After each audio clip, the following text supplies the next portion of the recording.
Hello दोस्तों। तो Delhi police constable की एग्जाम डेट आ गई है और एसएससी में प्रीवियस ईयर क्वेश्चन करना काफ़ी इंपॉर्टेंट होता है, आप लोग को पता ही है। तो यह दिल्ली पुलिस कांस्टेबल 2020 का जो पेपर है, आज पेपर नंबर 2 है। एक पेपर हमने पहले ही करवा दिया है, तो उसको आप लोग जाके जिन्होंने नहीं देखा हो तो देख लीजिए।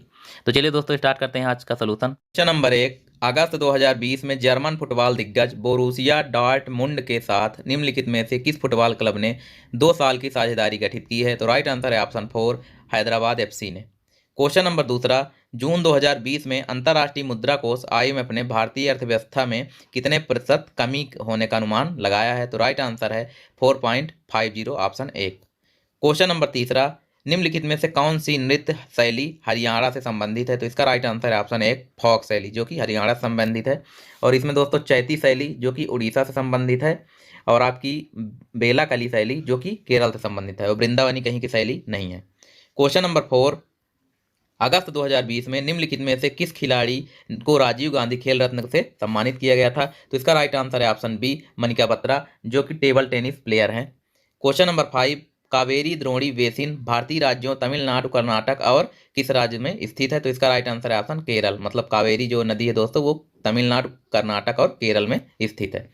क्वेश्चन नंबर 6, बैंकिंग विनिमय अधिनियम 1949 की धारा 16 भारत में निगमित किसी बैंकिंग कंपनी को अपने बोर्ड में किसी ऐसे व्यक्ति को निदेशक नियुक्त करने से निषिद्ध करती है जो किसी अन्य बैंकिंग कंपनी का निदेशक हो? इसका राइट आंसर ऑप्शन 2, 16, धारा 16। क्वेश्चन नंबर 7, निम्नलिखित में से कौन सा मठ सिक्किम में स्थित नहीं है? तो इसका राइट आंसर है ऑप्शन 4, तबो, जो कि हिमाचल प्रदेश में स्थित है दोस्तों। बाकी रालोंग, इचे और ये तीनों जो कि सिक्किम में स्थित है, लेकिन ताबो जो मठ है वो हिमाचल प्रदेश में स्थित है। क्वेश्चन नंबर 8, निम्नलिखित में से कौन सा शब्द नदियों से संबंधित नहीं है? तो इसका राइट आंसर है ऑप्शन सी, मतलब 3, उत्खंड जो है वो नदियों से संबंधित नहीं है। बाकी वितरिका, विसर्प और जलप्रपात ये तीनों शब्द नदी से संबंधित है। क्वेश्चन नंबर 9, वेसर शब्द निम्नलिखित में से किससे संबंधित है? तो इसका राइट आंसर है ऑप्शन 3, मंदिर वास्तुकला से वेसर शब्द संबंधित है दोस्तों। और नागर एवं द्रविड़ शैली के मिश्रित रूप को वेसर शैली कहा जाता है। और वेसर शैली का उदाहरण दोस्तों एलोरा का जो कैलाश मंदिर है, ये वेसर शैली का उदाहरण है। क्वेश्चन नंबर 10, मानवता हेतु गुलविंकियन पुरस्कार 2020 किसे प्रदान किया गया है? तो इसका राइट आंसर है ऑप्शन 1, ग्रेटा थुनबर्ग, जो कि ये कहाँ की है? तो स्वीडन की एक इन्वायरमेंटलिस्ट है, बच्ची है अभी 13-14 साल की, उसको मिला है। क्वेश्चन नंबर 11, बायोगैस के संबंध में निम्नलिखित में से कौन सा कथन गलत है? तो दोस्तों राइट आंसर है 1, बायोगैस में मीथेन 1% से कम होता है। यह गलत है दोस्तों, क्योंकि बायोगैस में मीथेन की मात्रा लगभग 75% होती है, और CO2 की मात्रा दोस्तों इसमें लगभग 25% होती है बायोगैस में। क्वेश्चन नंबर 12, महापद्मनंद ने किस साम्राज्य पर शासन किया था? तो राइट आंसर है ऑप्शन 3, मगध में महापद्मनंद ने शासन किया था। क्वेश्चन नंबर 13, भारतीय जनगणना 2011 में जनसंख्या में हुई प्रतिशत वृद्धि 2001 की तुलना में लगभग कितने प्रतिशत हुई थी? तो राइट आंसर है ऑप्शन 2, 17.5%। क्वेश्चन नंबर 14, कंडाली नेटल के पौधे की पत्तियां मेथेनोइक अम्ल स्रावित करती हैं, जिसे छूने पर पीड़ादायक डंक की अनुभूति होती है। तो राइट आंसर है इसका ऑप्शन 3, मेथेनोइक अम्ल, जो कि स्रावित करती हैं। क्वेश्चन नंबर 15, मृदा की नमी बनाए रखने के लिए जैविक पदार्थ की एक परत से अनावृत भूमि को ढकने की प्रक्रिया को क्या कहा जाता है? तो इसको कहा जाता है mulching. Right answer option 4, mulching कहा जाता है। क्वेश्चन नंबर 16, निम्नलिखित में से कौन सा कथन गलत है? तो इसका राइट आंसर है ऑप्शन 1, रिजर्व बैंक ने अप्रैल 1947 तक पाकिस्तान के केंद्रीय बैंक के रूप में कार्य किया। यह गलत ऑप्शन है। बाकी दोस्तों भारतीय रिजर्व बैंक का जो 1949 में राष्ट्रीयकरण हुआ, यह सही है। भारतीय रिजर्व बैंक की स्थापना हिल्टन यंग आयोग की अनुशंसा पर हुआ, ये भी सही है। और भारतीय रिजर्व बैंक 1 अप्रैल 1935 को अपना प्रचलन प्रारंभ कर दिए, ये भी राइट आंसर है। क्वेश्चन नंबर 17, काल्पनिक कस्बा मालगुडी किसके द्वारा लिखित कहानियों में वर्णित किया गया था? तो इसका राइट आंसर है ऑप्शन 2, आर के नारायण के द्वारा लिखी गई ये पुस्तक है मालगुडी। क्वेश्चन नंबर 18, निम्नलिखित में से कौन सा शब्द शहद के उत्पादन से संबंधित है? तो राइट आंसर है ऑप्शन 2, एपीकल्चर। क्वेश्चन नंबर 19, निम्नलिखित में से कौन सा शब्द गजल के शेरों को निरूपित करने के लिए प्रयुक्त शब्द नहीं है? तो राइट आंसर है ऑप्शन 1, मांड और मंड। यह गजल के शेरों के रूप में निरूपित करने से प्रयुक्त शब्द नहीं है। क्वेश्चन नंबर 20, त्रिपुरा का एक प्रमुख पर्व जिसमें पालतू पशुओं और धन संपत्ति के देवी देवताओं की पूजा की जाती है। तो इसका राइट आंसर है ऑप्शन 2, गरिया पूजा। यह त्रिपुरा का एक प्रमुख पर्व है दोस्तों, जिसमें पालतू पशुओं और धन संपत्ति देवी देवताओं की पूजा की जाती है। बाकी खर्ची पूजा और केर पूजा, ये भी दोनों त्रिपुरा के ही फेस्टिवल या त्यौहार हैं, पर्व हैं दोस्तों। नंबर 21, भारतीय दंड संहिता के अंतर्गत यदि कोई व्यक्ति आत्महत्या करने का प्रयास करेगा तो उसे साधारण कारावास से दंडित किया जाएगा, जिसे 1 वर्ष तक बढ़ाया जा सकता है, या फिर आर्थिक दंड, या दोनों से दंडित किया जाएगा। तो इसका राइट आंसर है ऑप्शन 3, 1 वर्ष तक। क्वेश्चन नंबर 22, राजा समुद्रगुप्त के दरबार में एक कवि और मंत्री कौन थे? तो इसका राइट आंसर है ऑप्शन 3, हरिसेन, जिन्होंने दोस्तों क्या लिखा है, तो इनकी बुक जो प्रयाग प्रशस्ति है हरिसेन द्वारा ही लिखी गई है, जो कि समुद्रगुप्त के दरबारी कवि थे और मंत्री भी थे। क्वेश्चन नंबर 23, द डिस्पाइल चैतन्य तुम्हारे की मराठी में एक पुरस्कार विजेता फिल्म है। तो यह कौन सी फिल्म है दोस्तों? तो मराठी फिल्म है। क्वेश्चन नंबर 24, विश्व मौखिक स्वास्थ्य दिवस प्रतिवर्ष 20 मार्च को मनाया जाता है। तो इसका राइट आंसर है ऑप्शन 2, 20 मार्च। क्वेश्चन नंबर 25, अगस्त 2020 में आर्थिक मामलों की मंत्रिमंडलीय समिति ने अक्टूबर 2020 से प्रारंभ विपणन वर्ष हेतु गन्ने का उचित एवं पारिश्रमिक मूल्य 285 रुपये प्रति कुंटल घोषित किया था। राइट आंसर है ऑप्शन 2, 285 रुपये प्रति कुंटल। क्वेश्चन नंबर 26, दीघ निकाय किसके प्रवचनों का एक संग्रह है? तो इसका राइट आंसर है ऑप्शन 1, बौद्ध के प्रवचनों का एक संग्रह क्या है? तो दीघ निकाय। क्वेश्चन नंबर 27, लॉर्ड वोल्डेमार्ट किसकी पुस्तक श्रृंखला में एक काल्पनिक चरित्र है? तो ये जेके रोलिंग की पुस्तक है, जिसमें काल्पनिक चरित्र किसका है? लॉर्ड वोल्डेमार्ट का। क्वेश्चन नंबर 28, इनाम गांव उत्खनन स्थल किस नदी के किनारे स्थित है? तो राइट आंसर है ऑप्शन 3, घोड़ नदी, जो कि पुणे महाराष्ट्र में स्थित है, घोड़ नदी।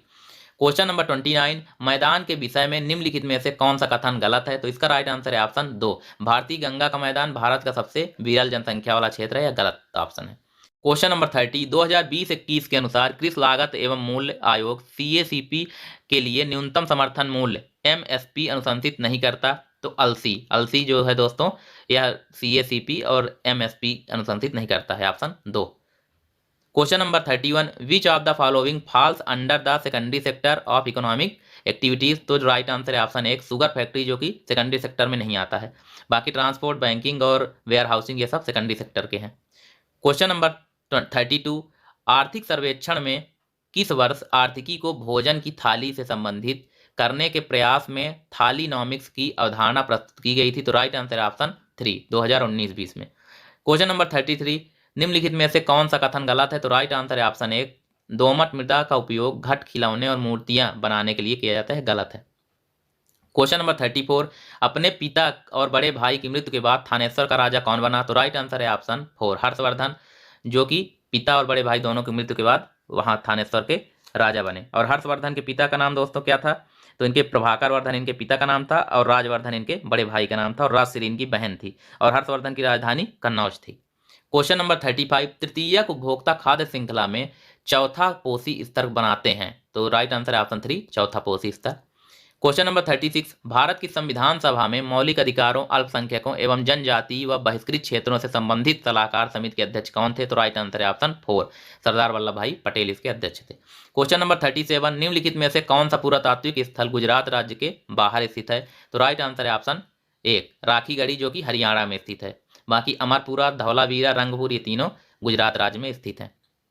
क्वेश्चन नंबर 38, मुस्लिम महिला वैवाहिक अधिकारों का संरक्षण अधिनियम 19 सितंबर 2018 को प्रभावी हुआ था। राइट आंसर है ऑप्शन 3, 2018 में। क्वेश्चन नंबर 39, निम्नलिखित में से कौन सा अधिनियम भारतीय न्यायालयों के न्यायाधिकार क्षेत्र से बाहर रहकर भारत में कानून की प्रक्रिया से बचने वाले अपराधियों को निरुद्ध करने के लिए उपाय प्रदान करता है? तो इसका राइट आंसर है ऑप्शन 3, भगोड़ा आर्थिक अपराधी अधिनियम 2018। क्वेश्चन नंबर 40, एक तमिल पर्व है, कौन सा एक तमिल पर्व है जिसमें मंदिर की मूर्तियों को एक अनुष्ठानिक स्नान कराने के लिए एक जुलूस में शोभा यात्रा द्वारा एक जल निकाय तक ले जाया जाता है? तो राइट आंसर है ऑप्शन 3, मासी मागम, यह एक तमिल पर्व है। और मोपिन दोस्तों, तो मोपिन जो कि त्यौहार अरुणाचल प्रदेश का है, गोला जनजाति के द्वारा मनाया जाता है, और थूडोकूट मिजोरम का त्यौहार है, जो कि अच्छी फसल के लिए होती है, तब यह थूडोकूट मनाया जाता है।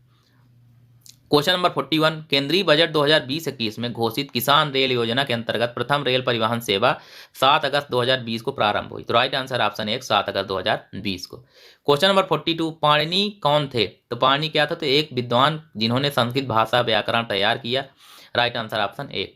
क्वेश्चन नंबर 43, सितंबर 2020 में निम्नलिखित में से कौन सा भारतीय युद्धपोत अलंग शिप ब्रेकिंग यार्ड में विनष्टीकरण के लिए पहुंचा था? तो इसका राइट आंसर है option 3, INS Virat. Question number 44, प्रवासी रोजगार सोनू सूद की एक पहल है जो नौकरी के इच्छुक लोगों को उपयुक्त नियोक्ताओं से जोड़ने की आवश्यकता पूर्ति करती है। तो इसका राइट आंसर है option 1 Sonu Sood. Question number 45, भारतीय दंड संहिता की धारा 143 मतलब 143 गैर कानूनी सभा दंड हेतु दंड से संबंधित है। क्वेश्चन नंबर 46, अगस्त 2020 तक की स्थिति के अनुसार ग्राहम रीड भारतीय पुरुषों की हॉकी टीम के मुख्य कोच थे। तो ग्राहम रीड क्या थे? तो हॉकी टीम के मुख्य कोच थे। क्वेश्चन नंबर 47, सोडियम कार्बोनेट का उपयोग जल की स्थायी कठोरता को दूर करने के लिए किया जाता है। क्वेश्चन नंबर 48, निम्नलिखित में से कौन सा पशु वैदिक भारत में अश्वमेध अनुष्ठान से संबंधित था? तो राइट आंसर ऑप्शन 2 घोड़ा। क्वेश्चन नंबर 49, बीसीसीआई ने अगस्त 2020 में इंडियन प्रीमियर लीग आईपीएल में 2020 संस्करण के शीर्षक प्रायोजक के रूप में किसे घोषणा की है? किसकी घोषणा की है? तो राइट आंसर ऑप्शन 1 ड्रीम 11 की घोषणा की है। क्वेश्चन नंबर 50, बैंकिंग विनियमन अधिनियम 1949 की धारा 25 के अंतर्गत प्रत्येक तिमाही के अंतिम शुक्रवार को व्यवसाय की समाप्ति पर या शुक्रवार को सार्वजनिक अवकाश हेतु की स्थिति में पूर्ववर्ती कार्य दिवस के व्यवसाय की समाप्ति पर प्रत्येक बैंकिंग कंपनी की भारत में परिसंपत्तियों और भारत में इसकी मांग और समय देवताओं के लिए कम से कम कितनी होनी चाहिए? तो राइट आंसर है ऑप्शन 4 75% कम से कम होनी चाहिए। थैंक यू दोस्तों, क्लास अगर पसंद आई हो तो वीडियो को लाइक और चैनल को सब्सक्राइब जरूर करिए। मिलते हैं नेक्स्ट वीडियो में दोस्तों अगली डेट के पेपर के साथ। तब तक के लिए बाय बाय, टाटा, जय हिंद।